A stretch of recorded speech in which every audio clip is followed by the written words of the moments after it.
Halo Tribuners, apa yang terlintas di pikiranmu ketika kamu mendengar universitas terbuka? Kampus yang terbuka bagi siapa saja? Betul sekali, tapi bukan cuma itu saja Tribuners, lebih tepatnya sistem pembelajaran universitas terbuka ini terbuka dan bisa dilakukan dari jarak jauh dengan tujuan untuk meningkatkan pemerataan kesempatan pendidikan di Indonesia. Nah, untuk membahas hal ini kita akan ulas lebih jauh apa yang kemudian ditawarkan oleh Universitas Terbuka Kota Ambon untuk para calon mahasiswa dan mahasiswinya. Sudah hadir bersama saya di studio tribunambon.com, tepatnya di Jalan Jenderal Sudirman, Batu Merah, Sirimau, Kota Ambon. Beliau merupakan Direktur Universitas Terbuka Ambon, Bapak Adrianto, Sarjana Ekonomi, Master of Magister Management. Selamat sore. Sore. Selanjutnya kan saya sapa Pak Anto ya. Iya, Baik boleh. Pak Anto, terima kasih sudah hadir bersama Terima kami kasih, di Mbak. studio tribunambon.com sore Terima hari kasih. ini. Ya. Gimana kabarnya Pak? Alhamdulillah, baik. Sehat Sehat, ya? ya. Bagaimana melihat cuaca di Kota Ambon? Tadi saya sempat mendengar kalau ke sini agak panas gitu ya. Sangat panas. Hari ini ya cukup panas ya. Cukup panas. Cukup Ini panas. emang cuacanya tidak bisa diprediksikan begitu. Kadang memang Hmm, dari Badan Meteorologi, Klimatologi, dan Geofisika udah memprediksikan, tapi kadang-kadang juga hujan, kadang-kadang Iya. panas. Ya nikmati aja Tribuners, yang pasti kalian sediakan mantel, apalagi buat yang mengendarai kendaraan beroda 2. Biar selamat sampai tujuan, dan kalau ada kesempatan langsung mendaftar menjadi mahasiswa atau mahasiswi di Universitas Terbuka Kota Ambon. Baik, Pak, kita akan bahas terkait dengan tema kita pada kali ini, yaitu UT terdepan dalam inovasi pendidikan jarak jauh, seperti yang sudah saya sebutkan di awal tadi. Namun sebelum kita beranjak lebih dalam pembahasannya terkait dengan tema kita, mungkin kita akan melihat ke belakang dulu nih, Ya. seperti apa berdirinya universitas terbuka di Indonesia. Oke. Terima kasih, Mbak. Selamat sore Tribuners ya. Jadi senang sekali kita ada di sini. Ya, ini kita pada sore ini kita akan menjelaskan ya mengenai apa sih itu universitas terbuka nih. Jadi ada pertanyaan bagus nih. Apa sih latar belakangnya gitu kan? Ya. Ya, jadi ini kan merupakan amanah undang-undang ya, Mbak ya. Jadi bahwa dalam undang-undang itu diamanahkan bahwa setiap warga Indonesia itu berhak memperoleh pendidikan. Ya, jadi dulu kalau dulu kita ingat tuh ada wajib belajar 6 tahun, 9 tahun gitu ya. Tapi pemerintah itu pengennya kalau bisa semua seluruh Indonesia tuh kuliah. Nah, masalahnya kita ini kan negara kepulauan.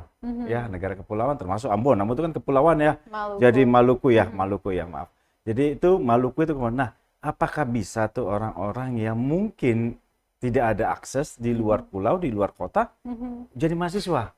Nah, begitu. Jadi pada saat itu, waktu itu Presiden masih dijabat dengan Bapak Soeharto gitu ya. Iya. Jadi mengamanatkan itu pada Profesor Setiadi yang merupakan juga seorang founding Universitas Terbuka ya, founding fathernya Universitas Terbuka. Nah, untuk bagaimana solusinya agar seluruh masyarakat Indonesia itu bisa kuliah. Jadi itu dibuatlah Universitas Terbuka dan resmi pada tanggal 9 September 1984 berdasarkan instruksi Presiden, Universitas Terbuka didirikan. Jadi kurang lebih itu sudah berapa tahun itu? Di 38 tahun. Sudah 38 tahun Iya. Universitas Terbuka ini. Saya harus geser ke kanan ya, dari tadi dikodein. Biar makin gimana gitu ya, di layarnya itu pas sama Tribuners. Jadi sebelum kita beranjak lagi untuk pembahasannya, saya mau mengingatkan kembali ke Tribuners yang saat ini lagi pantengin layar monitor kami. Kita live di kanal YouTube dan juga Facebook fanpage. Jadi kalau kalian punya pertanyaan, saran ataupun kritik, ataupun pengalaman kalian berkuliah di Universitas Terbuka, nanti boleh share saja di kolom komentarnya, nanti bakal kita bacain. Baik Pak, berarti sudah 38 tahun 38 Universitas tahun, Terbuka ya. ini ada di Indonesia seperti Indonesia. itu, dan di Maluku sendiri untuk menjawab kebutuhan masyarakat terutama yang ingin melanjutkan studinya di perguruan tinggi, apalagi kita dengan kondisi kepulauan ini apakah memang sejauh ini sudah memenuhi yang dibilang karakteristik kemalukuan kami yang terdiri dari kepulauan tadi? Iya, jadi gimana ya? Jadi sebetulnya gini, itu tadi bahwa ada kesulitan kan begitu ya dari bahwa karakteristik Maluku itu memang kepulauan itu nggak bisa kita pindah. Yeah. Semua mendekat itu kan nggak bisa. Nah, tapi bagaimana kita menjangkau mereka yang ada di luar kota Ambon begitu ya, terutama ya. Nah, itu untuk dapat mengakses pendidikan. Nah, jadi pada saat ini kan sudah apa ya, sudah teknologi sudah canggih, ya kan? Teknologi sudah canggih. Jadi sebenarnya untuk belajar itu tidak usah lagi perlu datang ke lokasinya. Jadi kita sudah internet sudah tersebar, jaringan sudah bagus. Nah, apalagi begitu kan? Kalau untuk kuliah, ya sesuai aja dengan karakteristiknya kepulauan, ya boleh saja. Kenapa memang apa orang kepulauan yang jauh sana nggak bisa akses kuliah atau apa? Ya enggak, kita datang. Kita mengenalkan program pendidikan jarak jauh. Nah, itu yang bisa diakses oleh semua lapisan masyarakat ya. Dari asal memenuhi kriteria, syarat, insya Allah ya akan bergabung dengan 400 ribuan mahasiswa UT di seluruh Indonesia dan luar negeri. Itulah. Baik, ini untuk siapa saja yang mau berkuliah seperti itu ya. Apakah memang untuk biaya perkuliahannya juga itu bisa dijangkau oleh siapa saja yang tadi disebutkan oleh Bapak? Iya, ini kita kan instansi pemerintah di dunia pendidikan ya. Yang pasti itu jauh lebih mengedepankan ke sosialnya. Nah, untuk biaya pendidikan tadi itu pasti jauh lebih murah, jauh lebih murah daripada kampus-kampus konvensional. Ya, nah kampus konvensional ini kita kan masyarakat itu kan si mahasiswa ini kan harus bayar uang kuliah, ya harus bayar uang kuliah, harus kos, harus makan 3 kali dan lain-lain. Nah, untuk kuliah universitas terbuka itu ada beberapa biaya memang memang ditiadakan gitu ya, seperti misalnya gini.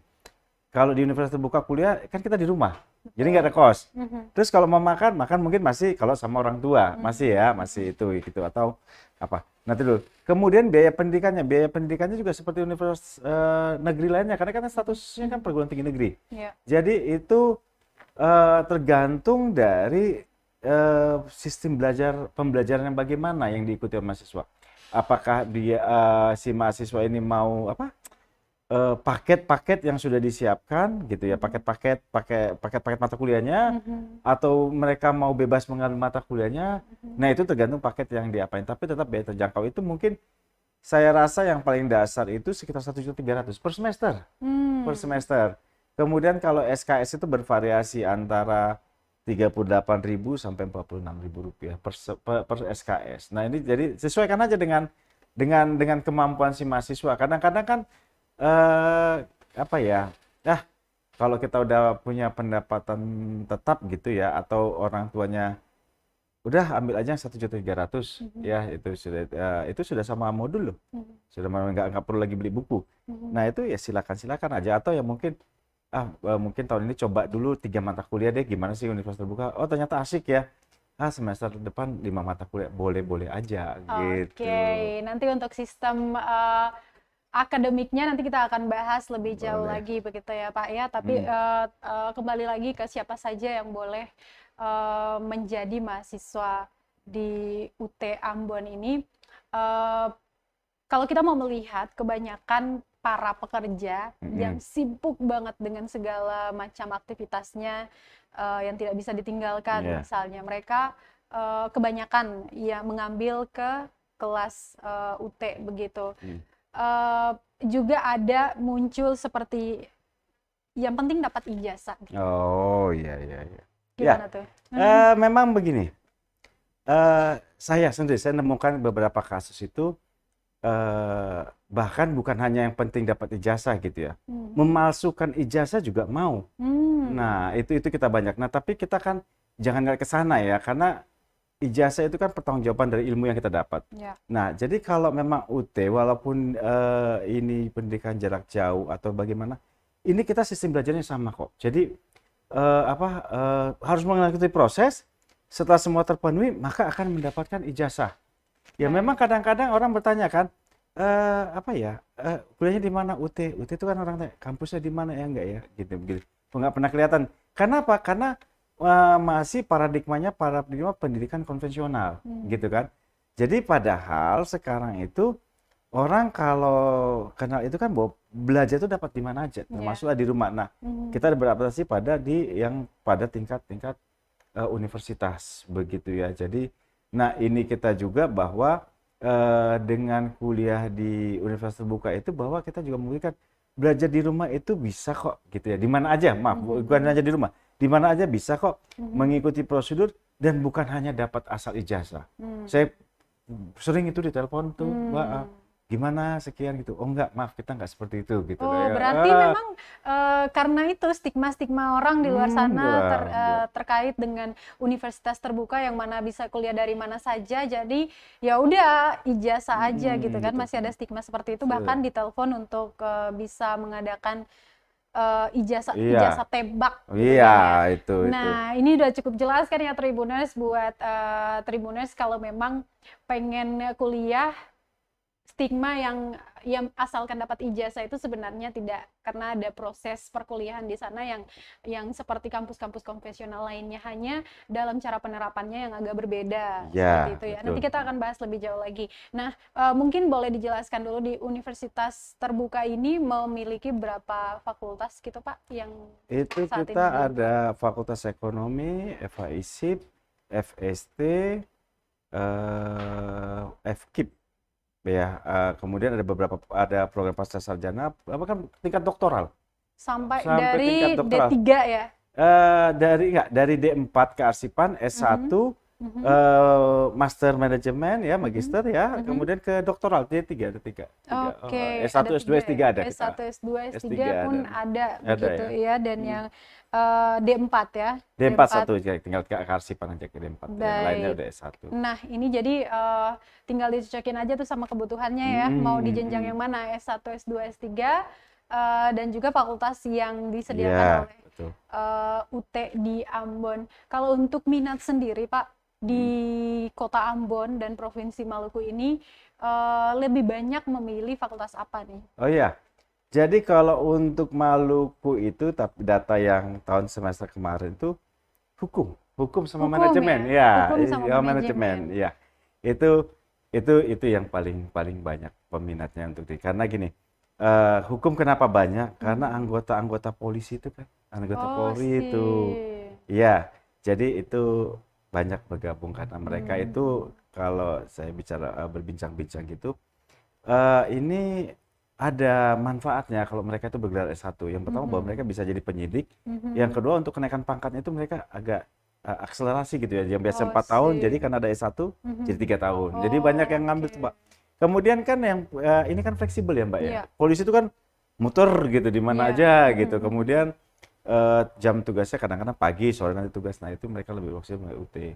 Kemudian kita juga ada apa ya, manajemen itu kan ada dari Kemenkeu di sini, apakah bea cukai, apakah apa mereka D3 atau D1 mereka ngambilnya ke UT. Karena memang dari kementerian sendiri, dari Kementerian Pusat itu mereka kalau memang mau bekerja sambil kuliah ya di UT.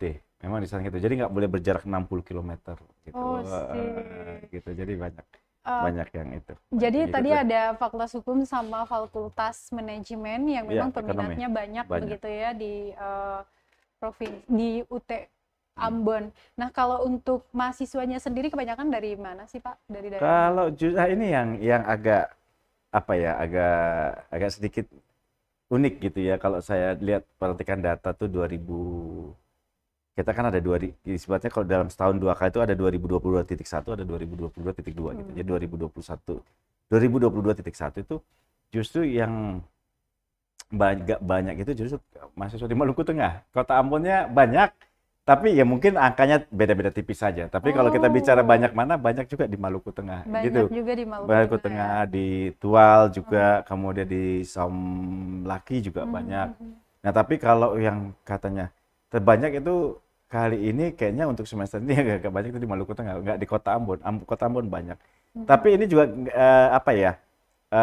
Gini, kita berdasarkan kartu identitas KTP gitu ya. Jadi KTP-nya itu kadang-kadang kan kita untuk mengisi apa ya, daftar pertama, profil data pribadi calon mahasiswa itu pakai KTP. Nah kadang-kadang KTP-nya memang Maluku Tengah, tapi si mahasiswanya tinggalnya di Ambon. Nah itu, tapi kalau untuk yang terbanyak 2 itu, Maluku Tengah dengan Kota Ambon. Itu. Tiap tahunnya itu ada berapa kali wisuda dan berapa banyak yang diwisudakan, Pak?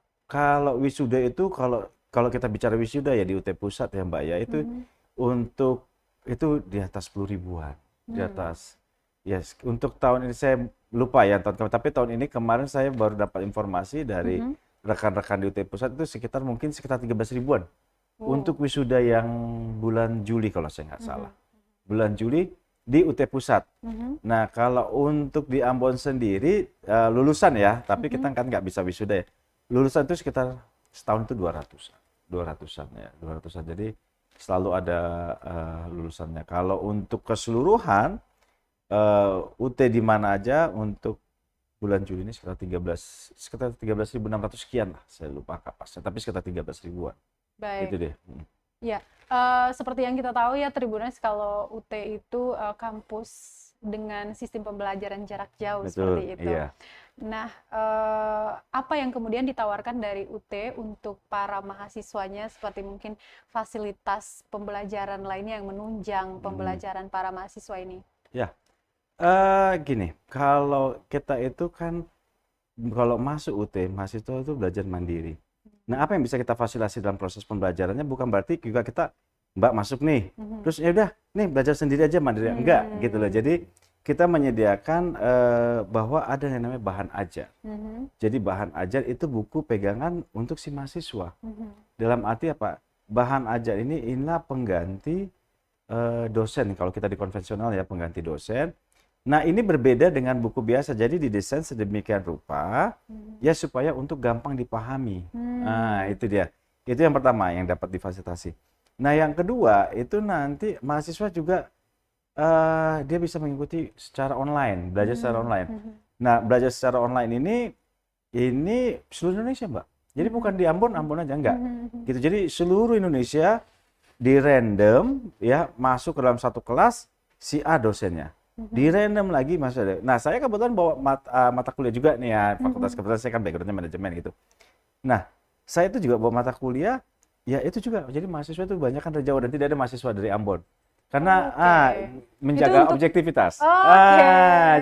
Jadi bukan maaf, bukan kita ini nggak ada kuliahnya nih, Japan enggak ada. Iya, ada satu orang Ambon tapi tidak tinggal di kota Ambon. Saya rasa tinggal di Jawa Barat atau di Jakarta gitu. Ada satu gitu.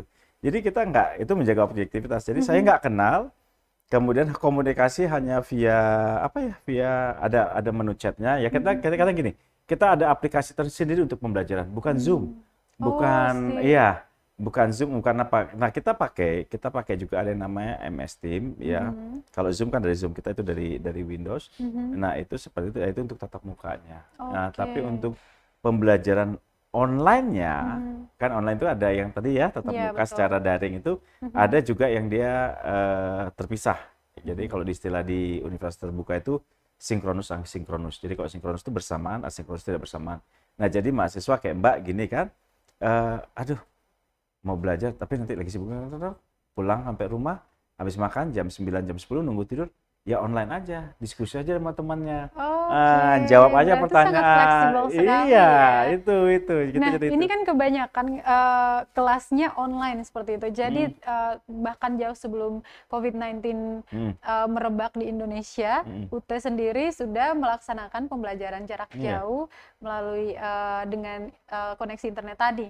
Nah, kalau kita menemukan persoalan yang disebutkan terutama ketika di dunia pendidikan saat proses belajar mengajar yang kemudian dialihkan dari tatap muka ke online, tantangannya sama, yaitu jaringan satu, kemudian tidak bisa menjangkau ke siswa-siswa yang ada di daerah, keterbatasan ekonomi dan segala macamnya. Apakah memang kendala yang sama juga dihadapi oleh pihak UT begitu? Kalau infrastruktur mungkin ya, itu masif ya. Jadi mungkin yang terlihat di Ambon karena kepulauan ya, itu mungkin yang agak lebih menonjol di situ. Tapi selama kita di sini itu bukan menjadi masalah besar, tidak jadi masalah besar. Nah itu Kemudian masalah ekonomi itu enggak juga. Karena kita juga menyediakan beasiswa sebenarnya. Oh, Iya, kita juga sih. menyediakan Beasiswa beasiswa. apa itu? Kita ada beasiswa CSR sama bidik misi yang dulu namanya bidik misi sekarang KIPKA. Oh, itu nah itu Oke. sudah di Ambon ada. Di Ambon ada, kemudian di Namrole, di Tual, Somlaki. Itu Peraihnya ada di kenapa itu? peraih beasiswa itu Ada ada. banyak, ada ratusan. Oh. Nah, kemudian juga pemerintah sendiri kayak kita dari Buru Selatan itu juga sudah memberikan beasiswa. Hmm. Nah, itu yang bisa dimanfaatkan. Jadi kalau kendala ekonomi enggak begitu jadi kendala misalnya. Tapi justru kendala yang paling besar itu dari Apa mana? itu? Dari motivasi si mahasiswanya. Nah, itu yang kendala Sih. terbesar ya. Jadi kalau biaya dengan maaf-maaf aja sebulan 400.000 saja, sebulan cuma 100.000 itu udah bisa kuliah di UT. Oke. Ambil berapa mata kuliah, kemudian Mhm, beli bukunya, mhm, mhm, sudah bisa jadi mhm. seperti itu gitu. Jadi nggak ada. Oke. Justru yang kendala terbesar ya dari si mahasiswanya ini Nah, para gitu. mahasiswa dan mahasiswi jangan jadikan itu sebagai kendala Iya, seperti itu ya. sebenarnya Ikuti semua proses belajarnya. tantangan terbesarnya dari diri si mahasiswanya sebenarnya. Oke. Nah, Pak, kalau misalkan kebanyakan online nih ya, Mm-mm. mahasiswa pada bosen gitu, mereka mau tatap muka aja dulu sebentar Mm. aja sama dosennya, apa dibolehkan? Sebenarnya gini, ini yang juga perlu diluruskan. Banyak orang yang nyangka seperti Mbak, kita nggak salah kok gitu. Nah, namanya aja kita basisnya online, ini online semua nih gitu kan. Enggak juga. Kita itu bisa tatap muka. Oh, Nah, sih, jadi bisa. malah kita menyarankan seperti itu. Oke. Karena gini, eh, orang itu selama kita anggaplah ya SMA, berapa 12 tahun kan. 12 tahun tatap muka, kemudian tiba-tiba harus belajar online. Nah, itu yang saya bilang tadi. Belajar online sendiri itu pertama-tamanya memang susah. Karena apa? Kita mengatur diri kita sendiri. Harus disiplin. Iya, Harus betul. baca buku, kita atur jadwalnya, harus online kita atur. Nah ini terus kemudian gini, ternyata setelah mereka kumpul gitu, misal kitanya rasanya ini sulit nih gitu. Kita coba buka kelas deh. Boleh, boleh. Boleh. Jadi kita justru menyarankan pakai juga online. Atau untuk mata kuliah tertentu yang dirasa sulit, itu ya sudah dibuka aja kelasnya. Itu boleh. Boleh. Jadi itu yang kita namakan dengan blended learning. Jadi dia tidak just online learning gitu ya. Nothing else gitu ya enggak juga ya udah Oke. gitu. Tenaga pengajarnya sendiri Kita seperti kerjasama apa? dengan Unpati, dengan mitra, kita anggap Oh, mitra. mitranya dengan ada Unpati, Unpati, apalagi? ada juga dari Politeknik Ambon, Hmm, ada juga dari UKIM, ada Darussalam, ada gitu. Di kota-kota besar juga kita juga banyak kerjasama. Bahkan penulis buku yang tadi saya katakan tuh buku materi pokok itu dosen-dosen dari kampus terkenal kok. IPB, UGM, UI ada, kemudian UNAIR ada, bahkan dari UI, UGM atau apa itu nanti Unpati sendiri itu kalau untuk kelas master gitu atau doktoral itu bisa jadi pembimbing, bisa jadi seperti itu. Kita mitra ya hubungannya baik ya gitu ya. Tapi intinya kan memang mencerdaskan kehidupan bangsa kan seperti Berarti itu memang aja. tenaga pengajarnya ya ahli di bidangnya masing-masing ya untuk Pasti. semua fakultas dan juga prodi yang ada di Universitas Terbuka Tribuners. Jadi tidak perlu ragu lagi nih. Bukan bolos kelas terus dapat ijazah atau mau ijazah tembak, tapi semuanya ada prosesnya di sana. Jadi motivasi itu penting banget. Baik Pak, tadi udah dijelaskan terkait dengan sistem pembelajarannya. Bagaimana dengan sistem akademik? Mungkin adakah yang berbeda dengan kampus konvensional lainnya? Enggak sih, Mbak. Kalau cuma metode belajarnya aja gitu ya. Orang harus datang tatap muka di UT ya enggak. Tapi kalau untuk semua kegiatan sama. Jadi belajar, kemudian ada evaluasi, ada ujiannya juga. Kita ada ujian, tetap ujiannya aja. Cuma kita itu tidak ada skripsi, tidak ada KKN gitu ya. Mungkin cuma kita itu ada ujian nanti kalau dia untuk mencari gelar sarjana penuh itu ada namanya ujian tugas akhir program. Nah itu ujian komprehensif 4 mata kuliah inti. Maaf saya kalau prodi lain nggak, karena saya berlain dari manajemen, saya ingatnya manajemen. Ada 1, 2, 3, 4, 5, maaf, 5. Manajemen keuangan, manajemen SDM, pemasaran, operasional, sama ya ada 5 keuangan. Nah itu yang nanti akan diujikan secara komprehensif, baru dia bisa, baru nanti kalau dia dikatakan lulus, baru nanti dia bisa dapat ijazah. Sama aja. Kemudian bukan hanya itu, bukan hanya untuk evaluasi ya, kita kegiatan kemahasiswaan ada kok. Ya, misalnya apa tuh Pak? Wah, Dispersen ini tiap tahun. Oh. Nah, Dispersen dulu, Dispersen itu kan Indonesia Barat, Tengah, Timur gitu ya. Ambon masuk ke wilayah Timur. Jadi seluruh mahasiswa itu diadu gitu ya, di tanda kutip diadu gitu, berlaga gitu, olahraga, Mas Seni. Habis itu udah. Nah, sekarang sepertinya udah 2 tahun, 3 tahun ini karena di Covid, kita tetap masih menyelenggarakan. Tapi untuk yang mungkin tidak ketemu secara fisik gitu ya. Seperti misalnya catur, seni suara, kemudian ada seni tari, tilawatil Quran, ada sama, semua kegiatan sama. Dan itu bukan hanya untuk mahasiswa IUT Indonesia. Kita mengundang kampus lain, ada UIN Jakarta, ada Sultan Agung Semarang itu yang ikut berkompetisi. Berarti memang atmosfer kampus itu tidak dirasakan di ruang daring aja, iya, tapi tatap muka itu juga ada, bahkan sayangnya hanya di selama pandemi COVID-19 itu dikurangi ya untuk jadwal tatap mukanya. Nah ini satu lagi nih yang penting nih Pak, di UT ini saking santainya, teman-teman bisa belajar dari mana saja selama tidak bolos kelas dan segala macamnya, juga tidak akan di DO. Betul. Seperti itu. Apakah coba boleh dijelaskan lebih jauh lagi kenapa bisa? Berarti apakah ini membiarkan atau memberikan peluang kepada teman-teman yang malas tadi, sorry to say, untuk ya berleha-leha panjangin aja masa kuliahnya. Oh, ya ini gini, itu justru apa ya? Kalau saya pribadi sih ya, Mbak, kalau saya pribadi, tapi ini tidak bisa dijadikan satu konsensus begitu. Saya pengen mahasiswa itu juga di ruang yang tenang aja, yang santai gitu. Karena apa? Pada saat kita diskusi melalui media online, dia pasti sudah membaca buku. Dia pasti sudah serius. Nah, nggak ada salahnya waktu kita itu berdiskusi melalui online, ya nggak apa-apa duduk namanya diskusi ya, kayak gitu kan santai ya, udah. Karena sebelumnya dia udah serius, itu nggak ada masalah. Nah, ataupun memang dia juga justru orang itu di UT itu nggak pengen lama tamat. Pengen cepat, berarti nggak lama tamat. Mereka pengen secepatnya itu karena apa? Karena mereka itu ada yang mereka kejar. Betul. Jadi dengan cara seperti ini 3,5 tahun, 4 tahun, ya udah selesai gitu. Jadi nggak perlu lama-lama. Atau mungkin lama-lama ada yang lama, Mbak, ada yang lama. Tapi karena apa?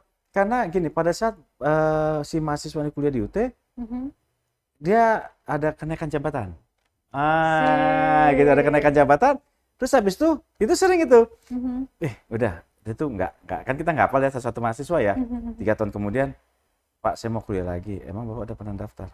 Nah, kita lihat. Oh iya Bapak, memang apa dia tanya, saya DO enggak, itu enggak ada DO. Tapi dalam 4 semester tidak aktif, itu akan di nonaktifkan NIM-nya. Gitu, kayak apa ya, supaya nanti pada saat kita si mahasiswa ini mungkin sudah ada waktunya lagi, pasti dia akan menghubungi itu lagi. Nah, itu banyak kok yang seperti itu. Dan enggak ribet mengaktifkannya lagi, buat permohonan aja, ya sudah. Mata kuliahnya enggak ada yang angus, nggak ada yang nggak diakui, ya semuanya sih seperti biasa. Nah, itu yang fleksibelnya. Nah, kalau di kampus konvensional misalnya udah semester belasan lah, 11, 12 kayak gitu, udah mau diambang kematian DO, misalnya kayak gitu, selama dia tidak mengikuti ujian akhir, itu pembayaran semesternya jalan terus tuh. Apakah ini sama dengan di UT? Enggak, tergantung beda. Gini, tergantung mana yang diambil oleh mahasiswa tadi kan. Jadi kalau dia si mahasiswanya ambil sistem paket, paketnya akan tetap berjalan. Dan misalnya dia di semester 2 tuh, semester 3 dia off dulu setahun gitu ya, karena ada jabatan, kesibukan dan lain-lain, pokoknya dia itu. Ya enggak, dia akan lanjut di semester 5. Nah, dia akan bayar. Nah, ini semester 3-4-nya gimana? Ya nggak apa-apa, nanti kalau udah selesai dia bisa sedikit mundur ke belakang. Jadi nggak ada ini udah denda nih ini enggak itu untuk yang apa ya, untuk yang sarjana dan diploma gitu ya. Tapi kalau untuk yang PPS ada kena biaya tambahan gitu, ada biaya tambahan. Seperti Oke. itu. Yang penting apa namanya fokus begitu Mm-mm. ya dengan segala niatnya semoga bisa selesai sesuai dengan yang ditargetkan. Mm-mm. Oke, Tribuners kalian punya pertanyaan silakan langsung aja di comment section. Nanti bakal kita baca ini ya. Produser monitor please. Ada? Oke deh. Iya, mereka kayaknya udah cukup paham nih ya. Nah, ini mungkin lebih ke bagaimana caranya sih biar bisa masuk di UT itu? Oh, ini namanya kita apa ya? Online kan, berarti Iya. daftarnya online. Tapi itu kita bisa kunjungi aja web kita. Di Mhm. situ ada di UT Ambon, ambon.ut.ac.id. ambon.ut.ac.id. Atau juga bisa hubungi WA. Maaf ini Oh, saya juga boleh, lupa boleh, boleh. WA-nya itu. Boleh diketik langsung ya Ketik sama langsung. miminnya di kolom komentar biar nanti begitu Tribuners nonton Ya, bisa langsung lihat di di situ. 0812 479 Mhm. 1988. Oke, Oke. itu langsung udah diketik Di jam sama kerja untuk jam kerja ya. hari jam 9 sampai jam 4.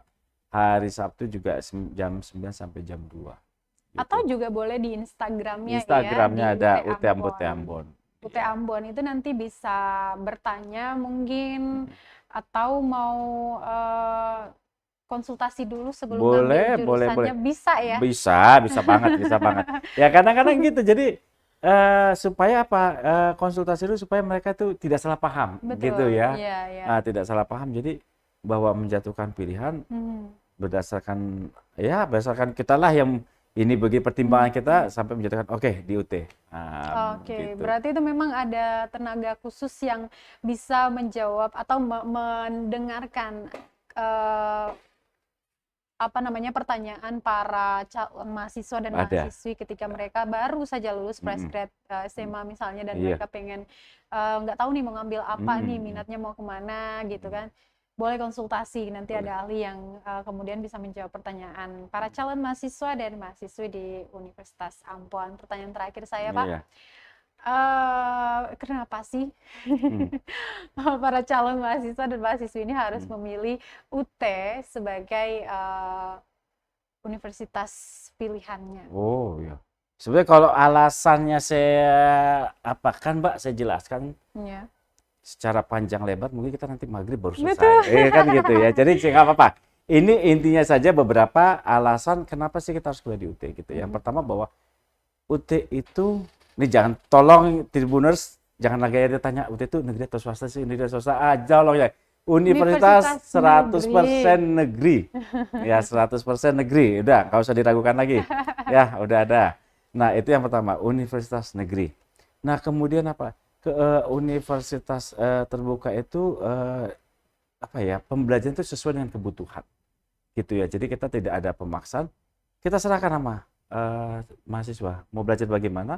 Apakah memang mau mengambil 24 SKS, kita kasihkan yang paket, atau memang karena ada kerjaan parsial aja gitu ya, 3 dulu, 3 itu boleh. Nah, kemudian yang kedua juga biaya terjangkau. Nah, ini otomatis juga tahu sendiri kan Mbak ya, ini kita biaya hidup juga semakin tinggi ya, keperluan juga semakin banyak. Nah, tapi itu juga bukan jadi alasan nggak kuliah, karena pemerintah sudah menyediakan ini, ikutin kalau memang mau kuliah. Nah, kemudian UT itu juga terakreditasi BAN PT. BAN PT, semua jurusan, semua di fakultas itu sudah terakreditasi dan PT, dan alhamdulillah tidak ada yang C. Semuanya A dan B ya, semuanya A dan B. Jadi termasuk di jurusan saya di manajemen, alhamdulillah itu udah akhirnya semua fakultas ekonomi A. Di FST juga A, FH ISIP juga ada yang B ya, tapi tidak ada yang C gitu ya. Karena kita apa kalau C kan agak sulit ya mana-mana, apalagi untuk CPNS ya. Iya, betul sekali. Kemudian UT itu kalau kita tilik lagi lebih dalam itu ya, ini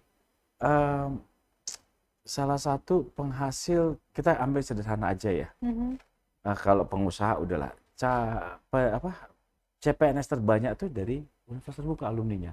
Oke. Jadi kita megang megang MURI, Museum Rekor Indonesia, bahwa UT itu penghasil CPNS terbanyak. Tapi juga bukan hanya itu, banyak tokoh-tokoh politik juga ya, tokoh-tokoh politik, tokoh-tokoh itu artis juga kuliah di UT gitu loh.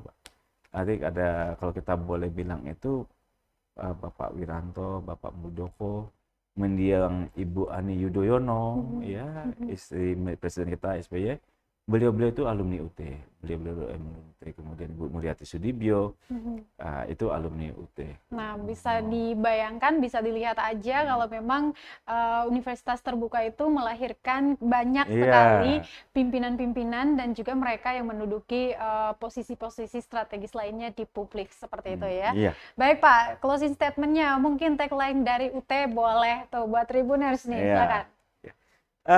Bukan tidak ada lagi alasan untuk tidak kuliah lah. Tinggal gitu aja ya. Jadi ayo bergabung dengan 400 ribuan mahasiswa UT di Indonesia dan di luar negeri dan jadi bagian dari 1 juta lebih alumni yang sudah dari UT, Universitas Terbuka. Ya. Baik, Tribuners, Universitas Terbuka memang sistem pembelajaran yang berbasis online, tapi bukan berarti kalian bisa santai-santai aja. Karena ada pepatah yang bilang, kalau usaha tidak akan mengkhianati hasil ya. Jadi, teruslah tekad dan berpositif thinking. Semoga apa yang sudah dicita-citakan bisa tercapai dan jembatannya adalah Universitas Terbuka. Saya Ajeng Hatalea dan juga narasumber saya yang merupakan Direktur Universitas Terbuka Ambon, Bapak Adrianto. Terima kasih sudah hadir. Terima kasih Tribuners. Ditunggu. Iya, ditunggu. Jangan lupa dicatat juga nomor yang tadi udah dikasih tahu ya. Oke, thank you so much for watching. Kita akan jumpa dengan tema-tema menarik lainnya di Pastori dan narasumber kece-kece. Amato, Pak Amato, Pak. Amato. Terima kasih sudah nonton. Jangan lupa like, subscribe, dan share ya.